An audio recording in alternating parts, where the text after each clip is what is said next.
Hello दोस्तों, I'm Shifali और आपका स्वागत है एसएसबी क्रैक एग्जाम्स में। दोस्तों, ये वीडियो काफ़ी इंटरेस्टिंग होने वाली है और आज हम बात करेंगे इंडिया की टॉप स्पेशल फोर्सेस के बारे में, जिन्हें जानकर आप भी जोश से भर जाएंगे। अगर आप एक डिफेंस एस्पिरेंट हैं और डिफेंस एग्जाम्स के लिए प्रिपेयर कर रहे हैं तो आप एसएसबी क्रैक एग्जाम्स की लर्निंग ऐप को प्ले स्टोर से भी डाउनलोड कर सकते हैं। तो चलिए बात करते हैं भारत की टॉप 5 स्पेशल फोर्सेस के बारे में और जानने की कोशिश करते हैं कि ऐसी कौन सी खास बातें हैं जो इन्हें इतनी सारी फोर्सेस के बीच में टॉप पोजीशंस पर रखती है।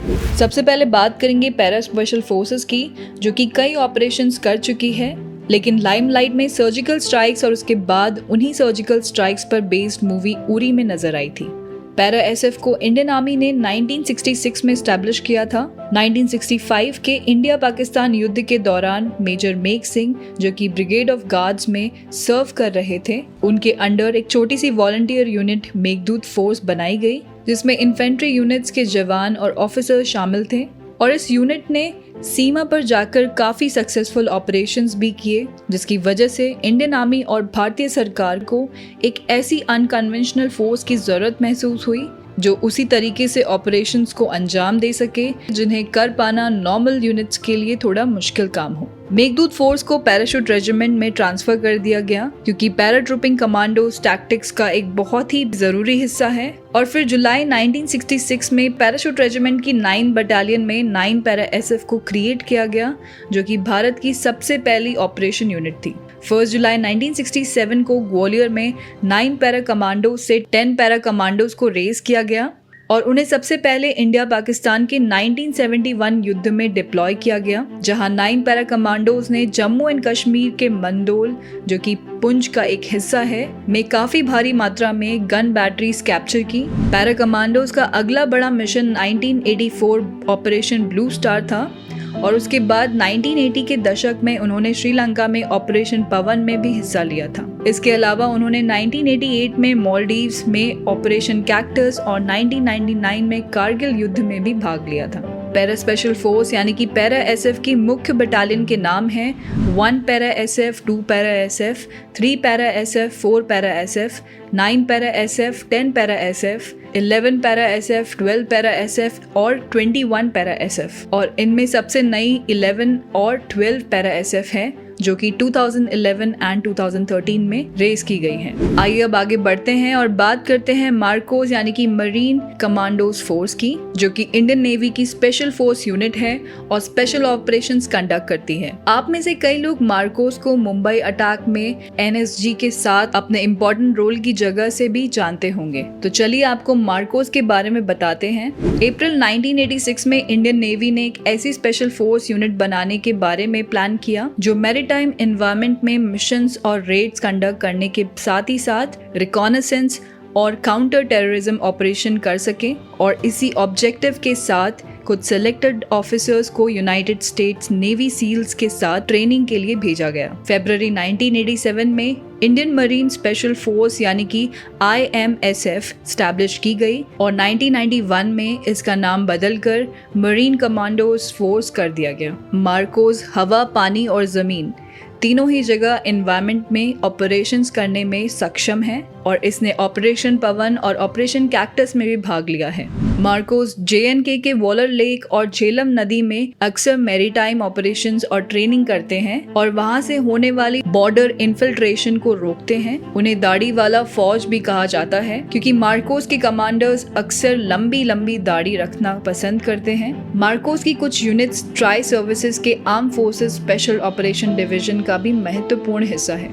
अब आगे चलते हुए बात करते हैं इंडियन एयरफोर्स के गरुड़ कमांडोज यानी कि गरुड़ कमांडो फोर्स की। गरुड़ कमांडो फोर्स भारतीय वायुसेना की एक स्पेशल फोर्स यूनिट है, जिसका गठन 2004 में हुआ था और इसमें लगभग 1500 कमांडो शामिल हैं। इस स्पेशल फोर्स के नाम गरुड़ के ऊपर रखा गया है, जो कि हिंदू पुराणों में वर्णित एक दिव्य पक्षी है। गरुड़ का काम भारतीय वायुसेना के जरूरी बेस और इंस्टॉलेशंस के साथ ही साथ शांति काल में टेररिस्ट, हॉस्टाइल्स या किसी प्राकृतिक आपदा के समय सर्च और रेस्क्यू ऑपरेशन कंडक्ट कराना है। गरुड़ UN शांति सेना में भी अभिन्न योगदान देते हैं और इस समय कॉन्गो में भी पोस्टेड है। आपकी जानकारी के लिए बता दें कि भारत की सभी स्पेशल फोर्सेस में गरुड़ ही एकमात्र ऐसी स्पेशल फोर्स है जिसके ट्रेनीज को 72 हफ्ते का प्रोबेशन ट्रेनिंग कोर्स करना पड़ता है, जो कि सबसे बड़ा है। किसी भी सैनिक को गरुड़ कमांडोज बनने में लगभग 3 साल का समय लग जाता है। पठानकोट हमलों के बाद ये जरूरत महसूस हुई कि गरुड़ कमांडोज को भी ऑफेंसिव काउंटर इंसर्जेंसी मेजर्स में भी ट्रेनिंग होना चाहिए और इसको ध्यान में रखते हुए अब उन्हें जम्मू एंड कश्मीर में राष्ट्रीय राइफल्स और पैरा एसएफ के साथ ही साथ मार्कोस के साथ भी अटैच किया जाता है। चलिए अब बात करते हैं स्पेशल फ्रंटियर फोर्स यानी कि एसएफएफ की, जिसे 14 नवंबर 1962 में इस्टेब्लिश किया गया था और इसका गठन 1962 में हुए इंडिया चाइना वॉर को ध्यान में रखते हुए किया गया और इसका मुख्य उद्देश्य ऐसे कोवर्ट ऑपरेशन को अंजाम देना है जो कि चाइनीज सीमा के पार हों और इसी वजह से दूसरे चाइनीज हमले की पॉसिबिलिटीज को ध्यान में रखते हुए की गई थी। इस फोर्स को आईबी चीफ भोलानाथ मलिक के एडवाइस पर पीएम नेहरू ने एस्टैब्लिश किया था, जिसे एस्टैब्लिशमेंट 22 के नाम से भी जाना जाता है।